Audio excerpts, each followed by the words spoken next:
This episode brought to you by Progressive Insurance. Do you ever find yourself playing the budgeting game? Shifting a little money here, a little there, and hoping it all works out? Well, with the Name Your Price tool from Progressive, you can get a better budgeter and potentially lower your insurance bill too. You tell Progressive what you want to pay for car insurance, and they'll help find you options within your budget. Try it today at Progressive.com. Progressive Casualty Insurance Company and Affiliates. Price and coverage match limited by state law. Not available in all states. Shop the Sherwin-Williams Super Sale and get 40% off paints and stains August 8th through the 14th. With prices starting at $29.39, it's the perfect time to transform your space with color. Whether you're looking to revamp your interior or exterior, we have you covered with bold hues, soothing neutrals, and everything in between. Visit your neighborhood Sherwin-Williams store or shop the sale online. Delivery available on qualifying orders. Click the banner to learn more. Retail sales only. Some exclusions apply. See store for details. Welcome to the Covert Narcissism Podcast. I'm your host, Renee Swanson. I am not a therapist, and you are not a victim. Have you ever been told, well, at least they're going to therapy now? Or they've stopped yelling, shouldn't that be enough? And yet, the emptiness remains. The core issues are untouched. You're still walking on eggshells. You're still unseen. Welcome back to the Covert Narcissism Podcast, where we peel back the layers of emotional abuse that most people never see until it's too late, until you are deep in this relationship with no apparent way out. In today's episode, we're diving deep into why some people change just enough, but nothing actually gets better. This is part 4 and the final part of this powerful series with Dr. Anthony Mazzella from the Narcissism Decoder. This is where we explore the difference between guilt and shame, and we are wrapping up this series today. This is about why getting it wrong in therapy can keep narcissistic patterns alive. We'll unpack why surface level changes, like improved behavior, they're not the same as real transformation, and why deep healing requires more than a checklist of better habits. If you've ever wondered why someone can change their behavior, but still feel cold, disconnected, even emotionally unsafe, then this episode is for you. Let's pick up right where we left off last week. I'm going to go back to the guilt and shame question. Mm-hmm. Without that space for other people, like space for another person to exist safely in their world, then without that, I think that also feeds more of that shame spiral, because shame is very, very internally driven, like internally focused. I'm going to put it that way. It's that I've done wrong, Yeah. I'm bad, I'm a horrible person, and there's no space for that other person and their feelings. Even though I may have hurt them, it's not about them, and so repair still isn't about them. Repair is still about me. That's right. And just to add one more piece to drive it home, if that other person gives knowledge, again, it's not about the other person. It's not like, thank you so much, I appreciate that different perspective, Dr. R. No way. That's not, and maybe that's the worst case scenario, just so you know, is they nod and they say, oh, that's so, so helpful. Thank you so much. And Frank was very polite. He kind of went along with Dr. R, but then he asked that brilliant question, like, how is this supposed to help? Or is this supposed to help people? Like, he knew it, like, he's a smart guy, but he's a nice guy at that moment. He's not confronting, and like I said, that's the worst case scenarios, because then you get a patient or a person in your life who's just compliant and they're going along with what you said until 6 months down the road, nothing is changing. And then you have 2 frustrated people in the room. Mm-hmm. Yeah. Because it doesn't push towards restoration. Yeah. Yeah.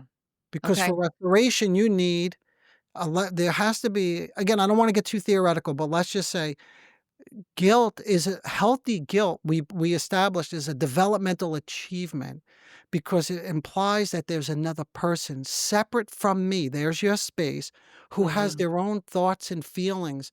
And Frank eventually seemed to get to that when he said, "Oh, this woman walked in and I saw she was sweating and the eggs were broken." And he felt some level of compassion for her. So in this situation where, you have maybe guilt and maybe even it started as guilt and then it went into shame, but if you've got individuals that are experiencing this, is there a way to help people to be able to, like, emotionally, I don't know if you want to call it emotional maturity, emotional growth, but be able to grow to the point that they can experience guilt without that internal collapse? Mm, this is such an important question. And that's why I think this vignette is so valuable, because it captures so much of what people experience in these questions you're raising. So, again, for people who are organized around, let's just say, narcissistic defenses, um, guilt is often intolerable. Like, they have a hard time tolerating guilt. Why?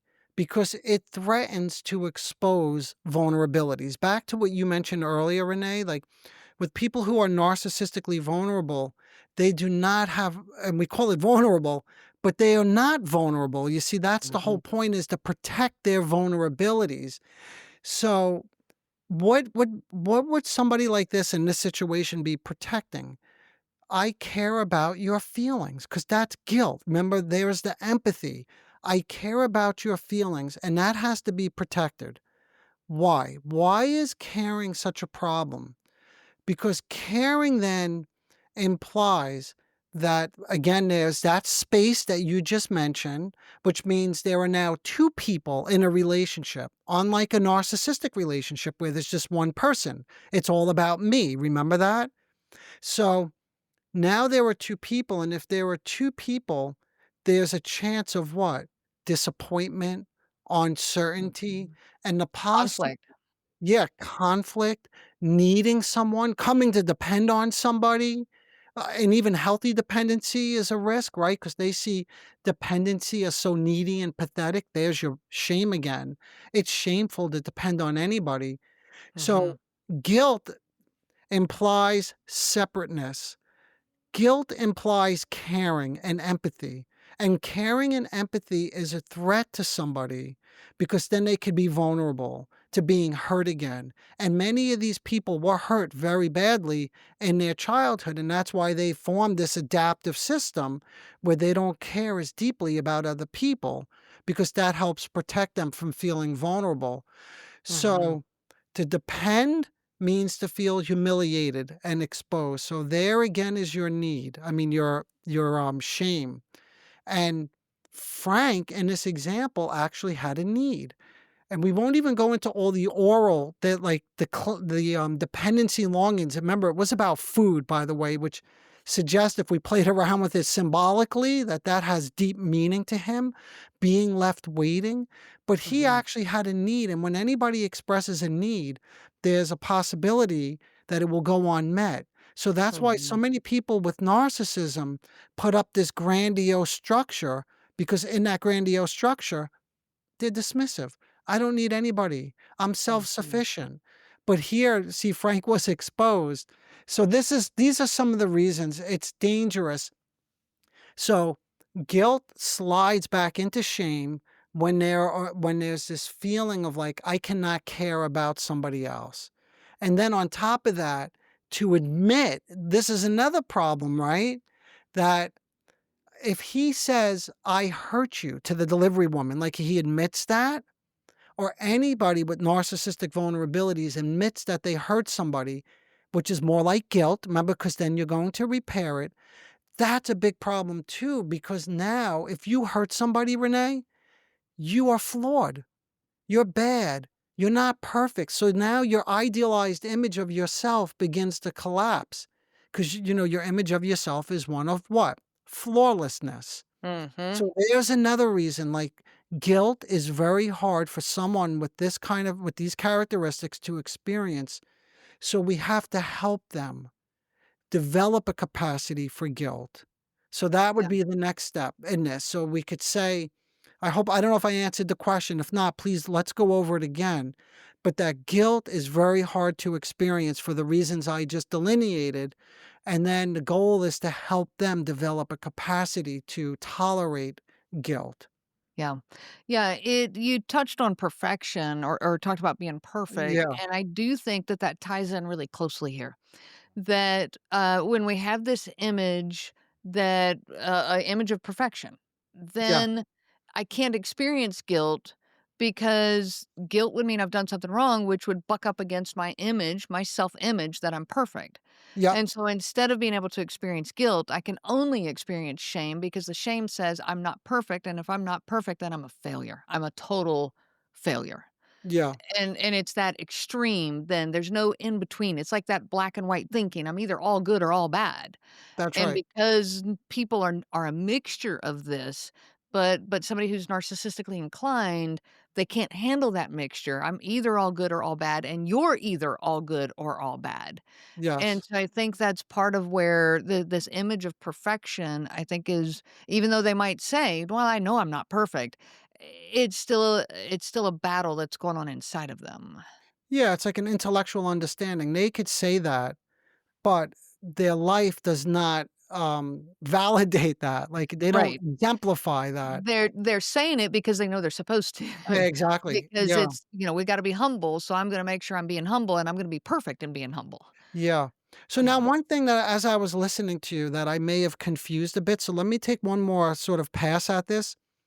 So what you said is, like, they don't wanna feel vulnerable, but when they enter the shame state to get away from guilt, like, guilt collapses into shame. They seem to be very vulnerable, right? Like, what a pathetic loser I am. I screwed up. All of that stuff. But we have to remember now when they enter into this shame state, um, some of I don't like this word, it seems pejorative, but the primitive defenses now are activated. And that just means what you were saying. These are just early level defenses that distort reality more. And one of them is splitting, and that's the one you just mentioned. Mhm. So once they enter into that stage, that pathetic stage, where they're ashamed, we have to remember it's only so long they stay there because that gets split off and projected. And that's the other reason it presents such a problem in their life. Because Mhm. now it's like, look at this delivery woman. What's wrong with her? Or look what you've done to me. Or you should be ashamed of the way you behaved. You kept me waiting. What's wrong? You can't even run on time at your own job. You see, so that's how they eject, or we say it's split off and project the shameful state. And that can make them feel a little bit better. So that's how they get a reprieve from it. But it Yeah. never works out. I mean, obviously, they still Right. stay stuck. Yeah. Right, and at the end of the day, it's still all about self-preservation. Yeah. And not Yeah. connection and repair and all the Right. things that are necessary for a developmental achievement to take place so that they could begin to repair their damaged sense of self-worth and self-esteem. Right. So Right. how do we help somebody get there, Renee? That's a good question, and that's what I was just thinking.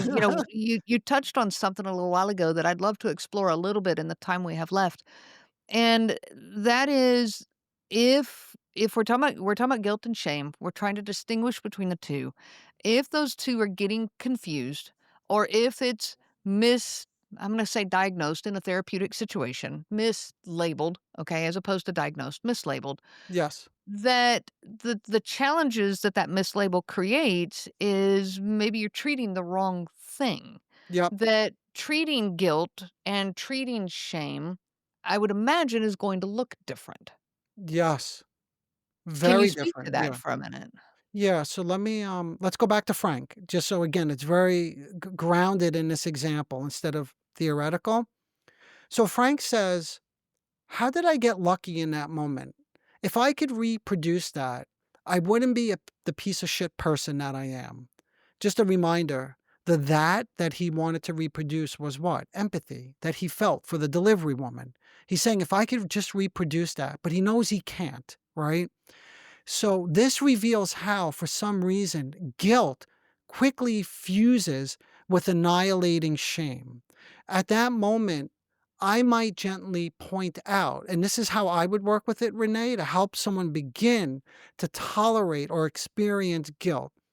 I would say, you're calling yourself a piece of shit, But what if at that moment wasn't about luck? Remember, he said it could be luck. Rather than coming from him, it's like luck, but about something in you that could truly feel her humanity. What does it feel like to let that in without attacking yourself? You see, so like every narcissistically disturbed patient that I've ever met, I'm not saying this is all of them. If you pay close enough attention like this, like I'm demonstrating, and again, I do this all the time on my podcast because it drives me crazy when people say that these people never ever change and they have no capacity for guilt or empathy. Here it is, but it's so subtle and it disappears so quickly because of what you and I were just talking about. Is to feel that means the whole separate, I won't go into it all again, but there are many dangers that come along with experiencing guilt. So Mhm. little by little, I want to start pulling this to the fore and ask him, what would that feel like without attacking yourself? In other words, why can he not allow himself to sit with what might be a more genuine, vulnerable feeling? You see? So that Mhm. was, I think, a genuine moment that he had. And that was the part that probably Dr. R picked up on, right? When he Right. said, oh, you just felt guilty, but he skipped everything else that we covered so far. But the Right. point yeah, but the point is to build the capacity to stay with that feeling, one that for some unknown reason, we don't even know why until again we explore it like I mentioned before with the reparative effort. We don't know if it was reparative. We don't know if this was guilt until we stay with it and we look at why it had to quickly be pushed away and chalked up to like luck or a piece or I'm just a piece of shit. Mhm. That's the essential part of the work that helps them transition or stop collapsing from Sure. guilt into shame. Yeah. Sure. And if a narcissistically inclined person goes to get help, they want to go change. They see it maybe briefly in themselves and they want to go get help.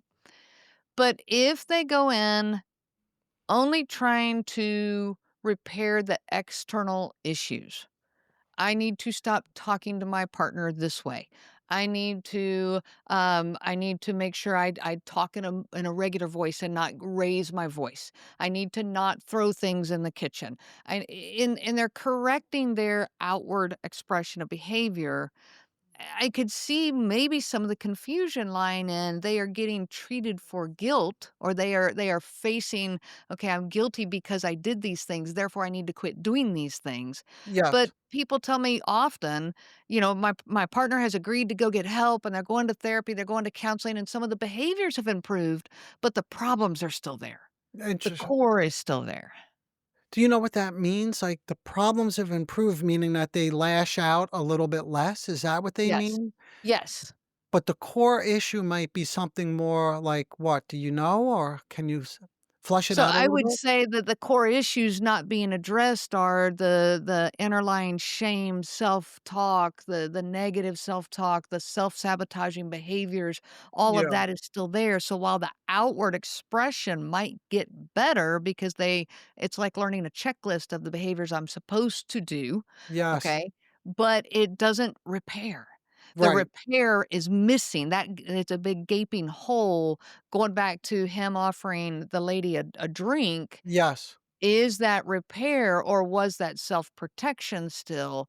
So then the confusion comes of, okay, are they trying to repair?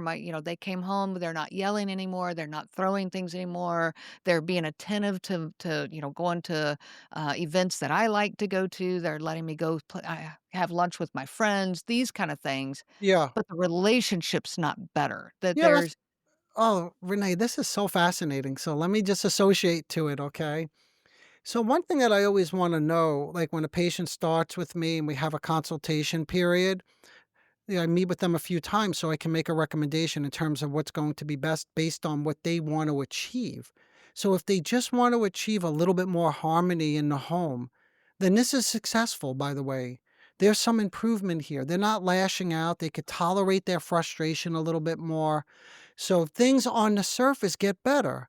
And that may be all that somebody wants. So in that way, great. That could be a place where we can celebrate, you know, some sort of accomplishment that was made in terms of regulating impulse control, not becoming as dysregulated, et cetera, et cetera. But now, Renee, what you're pointing out is something a little bit more complicated, because in order to really repair, then one would make an argument that, sure, of course, there are still problems, because what you have now on your hands is somebody who's more compliant, right? Mhm. That's what you have, is someone who's doing their best to behave in a certain way because Dr. R told them to, or their wife told them to. But typically, what I've seen, because I've been doing this for many years, is patients do get to the point where they're like, this is good enough. And then they leave and they feel good. Mhm. But then 6 months later or a year later, they call me back and they come back because they say for some reason it didn't hold. And what I Mhm. say is it was not yet well integrated. In other words, it didn't become part of their personality. It was like a behavioral change. So of Mhm. course it doesn't hold, and because there was nothing really, to your point, like that deeper, genuine work didn't go on. And it's interesting I use the word integration because that's what really heals this for the long run, is integrating that more vulnerable side of Frank that I mentioned that he had to push away. That he did have a genuine moment, but you saw it quickly change to it was luck or self-hatred, like because he probably felt too vulnerable. But Mhm. that's the stuff we want to integrate because we know that people with personality disorders have the fragmented sense of self. So we want to help them become more integrated. And Mhm. that's the longer work, unfortunately. That's the 6 months plus work to help them integrate this and finally get comfortable with being a little more vulnerable like that. Yeah. Yeah. And I think that's the work that a lot of the people that I've worked with that are expressing, they've been going to therapy, they're trying to get help, but it's not changing. Nothing's ever changing. Or Yeah. they changed for 6 months, but then all the behaviors came back and the things that you're expressing here. Yeah. And I think that what you're voicing here is the work that's missing. Yeah. Yeah. Yeah. Because it would be wonderful, I have to be honest, if like the insight that Dr. R gave to Frank about that process of shame and rage and then lack of empathy or helplessness, if just knowing that intellectually, back to your initial question, was curative or healing, that Yeah. would be like amazing, wouldn't it? Because It then would be. anybody could pick up a textbook and just read this stuff and they would feel so much better. Yeah. That's a So good that's point. Yeah, yeah. that's a good point. So That that's yeah, go ahead. it if it were just that easy, and I don't wanna say easy, but if it were that simple, maybe, is a better Yeah. word for it. If it was just that simple, then it definitely there would be some benefit to that. Yeah. But it isn't. This is hard work, it's deep work, it's very reflective, and it's very vulnerable. Yeah, I mean, it's much harder to sit there and say, wait, let's slow down. You're right. Let's go back. And I did say that for a moment. I did recognize her humanity. I Mhm, did offer her a drink, and I really do want to do that more often. Yeah, what mhm. does prevent me from doing that? Or, Yeah. hey, yes, I did notice now that you mentioned it. One moment I was attacking myself, calling myself a piece of shit, right? Pacing back and forth, anxiously waiting to attack this with that wait, I was attacking myself and then I was attacking her, right? Waiting to attack her. I couldn't wait for her to arrive so I could tear into her. Mhm. Looking at that stuff it takes a little bit longer and it's a little more complicated because now we could see he's oscillating between two very different positions, right? So Mhm. he goes from blaming himself to blaming her and then probably back to blaming himself again. And it's like a ping pong game that drives people crazy. But all of that is about, again, integrating. That's part of integrating so that it's not that split world that you mentioned earlier, where someone is always to blame and should be persecuted. Either I'm being persecuted with the critical voice, or I'm going to persecute you and tear into you. Right. Yeah. Right. All in the name of protective mode. Yeah. All in the name of protecting. Yes, that's right. A Yeah. vulnerability, because again, we speculated, we don't know what, but that he was left waiting, that he began to feel like nobody could see him, that nobody cared about him. And this brings up early narcissistic issues with a caregiver who most Mhm. likely wasn't there for Frank earlier in his life, at least not in the way that he needed them to be. Yeah. Yeah. They're familiar feelings, familiar thoughts that trigger unhealed wounds. Exactly. Yep. Yeah. And Okay. that's the kind of stuff you have to get into, right, Renee? So this way, to answer the question, so guilt does not collapse into shame, and that so development can proceed with reparative efforts, and that makes for more loving relationships, which makes one feel less persecuted, because the more love or care or concern that comes in, typically the less persecuted one feels or Mhm. attacked. Yeah, You find that's the safety. healing. That's safe. Yeah. Yes, your word safety. I like Yeah. that. Yeah. But Dr. Mazzella, thank you so much for this deep dive into guilt and shame. I can absolutely see the value of this for everybody involved in these relationships, for the narcissistically inclined people, but also for those who are dealing with all of this on their end, which, then we put our own protective measures up. So we're all, in essence, dealing with this. And so I do think it's a valuable way to look at all of this. So thank you Yeah. so much. Well, thank you for your thoughtfulness and your thoughtful questions and your responses. I think this conversation was definitely layered. So I really appreciate that you carved out the time for us to really get into this in a more complicated way. So thank you again, Renee, and I look forward to more of these in the future. Absolutely, me as well. Maybe we'll dive next into, the difference between empathy and performative repair. Yeah, that would be a fun So, one. that Okay. would be a good one. So, thank you so much for being on the show. Okay. Bye. All right. Awesome, awesome, awesome. What'd you think? I think it's still What a powerful way to wrap up this four-part conversation with Dr. Mazzella. And I'm so honored to have been able to have this conversation with him. If this episode resonated with you, I want you to hear this clearly. Just because they stop yelling doesn't mean that they have started caring.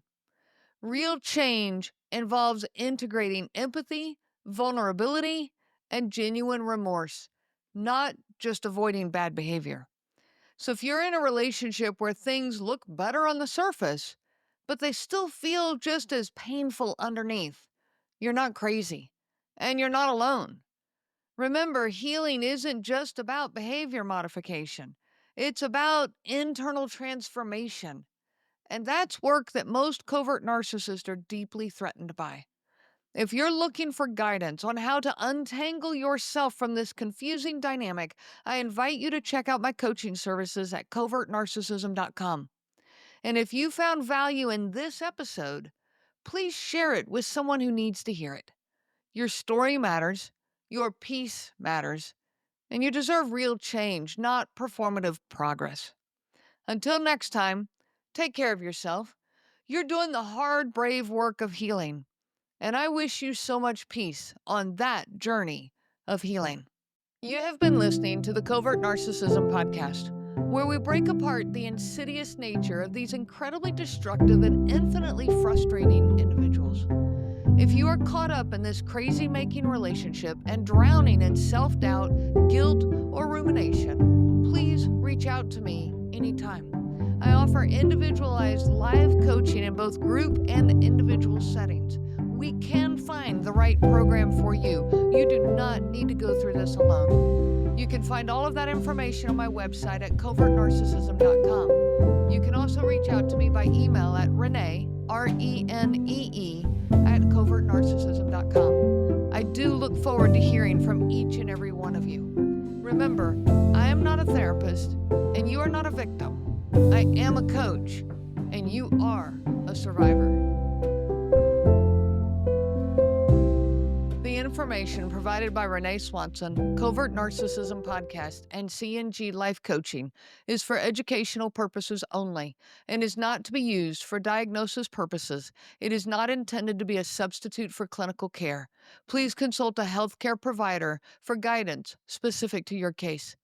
This material discusses narcissism in general. Renee shares stories from her personal experience as well as from those that she has worked with for several years. Her material does not claim that any specific person has narcissism and should not be used to refer to any specific person as having narcissism. Permission is not granted to link to or repost this material to support an allegation or support a claim that any specific person is a narcissist. That would be an unauthorized misuse of the material and the information provided. Thank you.